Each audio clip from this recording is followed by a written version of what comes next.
There's no question that Brian McMillan would make the Proteas team today, even though he's just turned 59. McMillan was an all-rounder who was a sturdy and reliable batter and a combative bowler.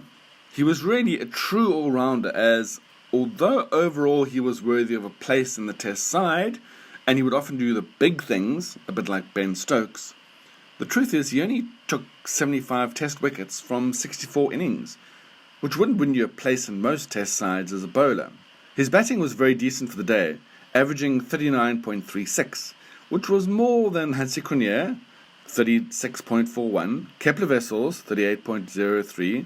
That excludes his Australian Test batting average, which was 42.95, Andrew Hudson, 33.45, Jonty Rhodes, 35.66, and ex-South African Alan Lamb, 36.09.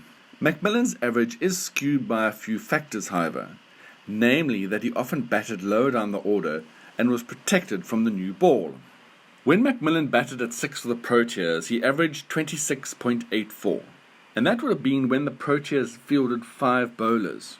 When he batted at 7, he averaged a phenomenal 58.38. Bear in mind, Big Mac played 23 innings in those two positions and had similar number of not-outs.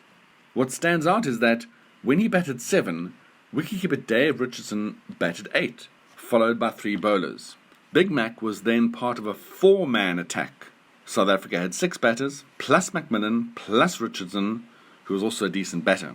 So there's no surprise that South Africa won 8 matches with McMillan batting at 7, and only 4 tests with McMillan batting at 6.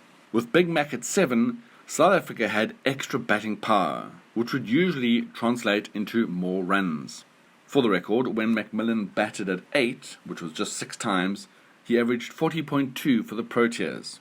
The lesson is that while McMillan was a superb batter, because of his all-round contribution, the team was more potent when using him as a bowling all-rounder, batting at 7, than when they used him as a batting all-rounder, batting at 6.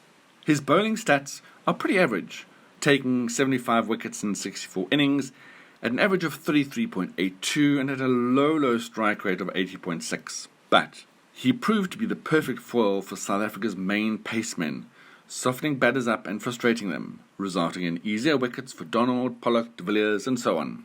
So Big Mac would definitely play for the current Proteas side, but he'd perform best if he batted for us at 7 or 8 in a top 8 that included 6 specialist batters, a keeper, and the man himself, Big Mac.